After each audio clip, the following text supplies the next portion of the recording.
السلام عليكم. انا فدوى. هاد العام اللي فات كنت اولى باك سيونس مات. هاد العام عندي ان شاء الله الثانيه باك. درت هاد الفيديو باش نعطيكم نصائح من التجربه ديالي في الاولى باك سيونس مات والاغلاط اللي ما ديروش. ويلا نبداو.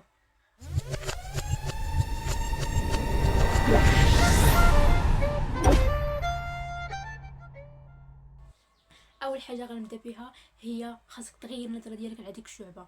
غير النظره ديالك ان شعبه سيونس مات صعيبه، ولا شعبه سيونس مات كيدخل لها غير الذكيين في المات وكذا. خاصك تغير النظره ديالك عليها بصفه عامه، وغير المعتقدات ديالك اللي كتاخذ على ديك الماده. وعرف راسك اولا علاش باغي دير سيونس مات، علاش باغيها، ماشي تكون مقدم ولا باغي تبان ولا شي حاجه بحال هكذاك، ولا شي واحد نصحك انك ديرها باش تبان وكذا. لا، هادشي راه ماشي بقى. خاصك تعرف راسك الهدف ديالك من هذيك الشعبه، شنو باغي دير، شنو الهدف ديالك، علاش انت باغي ديرها. حيت باش الا عييتي صافي ضربتي تماره وعييتي بزاف، تعرف راسك انك داير هاد الشعبه لكذا وكذا وكذا. خاصك تعرف الهدف ديالك من ديك الشعبه. علاش انا داير سيونس مات؟ ماشي ديرها حيت مقدم ولا نصحني بها شي واحد، ديرها على وديت هدف. من بعد ما غتلقى الهدف ديالك من ديك الشعبه اللي درتيها، وتلقى عندك رغبه كبيره بزاف انك دير ديك الشعبه، غدوز لانك ضروري تكون بازي فيها. خص ضروري تكون بازي في الاساسيه ديال الرياضيات. تعرف تحل الايكواسيون، تعرف تحل سيستيم، تعرف لي فونكسيون، تخرج ليماج، تخرج لي زونتيسيدون.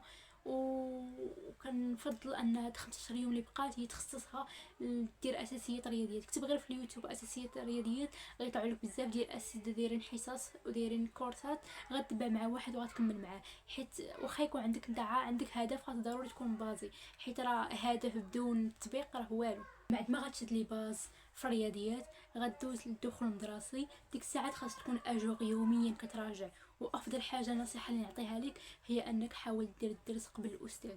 حاول ديرو باش يكون عندك معلومات، ماشي باش تجي اول مره تشوف شي درس وتلقاه صعيب ولا ما فهمتيش شي حاجه غترجع على سيونس مات. علاش هاد الدرس صعيب؟ حيت سيونس مات صعيبه، كانوا كيقولوا لي صعيبه وانا كذا كذا كذا. ضروري واحد تحضير الدرس قبل. شوف فيديو في يوتيوب كيشرح هذاك الدرس ماكسيموم تاخد عليه غير عرف العناوين شكاين، ولا غير قراه. سير الموقع الو سكول وقرا الدرس وسير القسم، باش حتى لقيتي شي ديفيكولتي ولا شي حاجه بحال هكذا ما ترجعهاش للصعوبه. راه سيونس مات كذا صعيبه ولا شي حاجه بحال هكذا. رابع حاجه اللي مهمه اللي هي التمارين هما المات ايكيفالونس التمارين. الا بغيتي تجيب مزيان خاصك التمارين. وافضل حاجه هي التمارين المتنوعه. كيفاش التمارين المتنوعه؟ هي انك ماشي تخدم نفس التمرين فقط الارقام اللي مبدلين. الا بالك نفس التمرين الارقام مبدلين، سير خدم تمرين اخر، حيت باش عقلك اول حاجه يستوعب داكشي. وغتلقى نفس بعض المرات راه كديرها كتلقاها راه تكون دوزتها في السنوات المقبله كتخدم تمارين بزاف، بعد المرات كتلقى نفس التمرين تحط لك نيت في الفرض.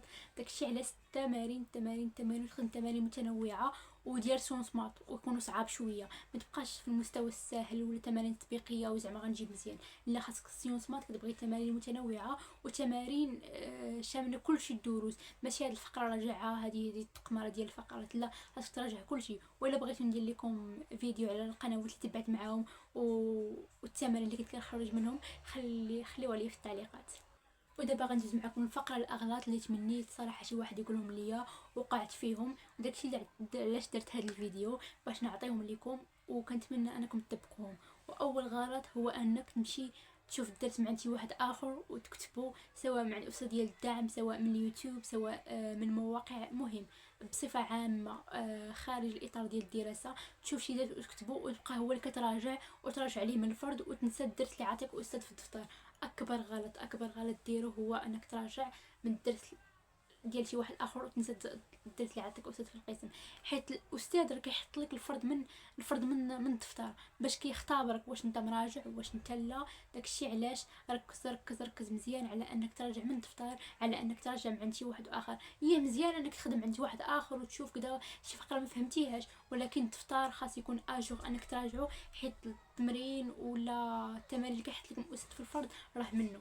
غلط ما ديروش هي انك تقارنك بشي واحد، خصوصا في هذه الفتره ديال المراهقه. يكثر انك تقارنك بشي واحد، سواء بالوضعيه ديالو، سواء بانه كذا كيحل التمارين دغيا كيفاش كيدير ليها. لا، خاص تركز على راسك، كل واحد المؤهلات ديالو، كل واحد واش عاطي. كاين اللي عاطي ربي في هذه الماده، كاين اللي ما عاطيش. ركز على راسك وشوف الاخطاء اللي كدير وحاول تصلحهم.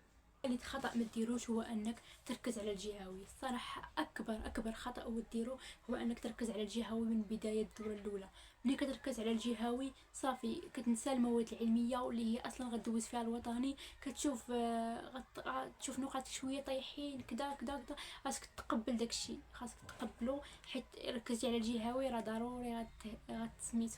خطا ما ديروش هي انك تخلي الدروس يتراكموا عليك. انت غادي انك دير هذا الخطا، عرفتي الا خليتي الدروس يتراكموا عليك خصوصا في الدوره الثانيه غتخلي الدروس يتراكموا عليكم في الفروض.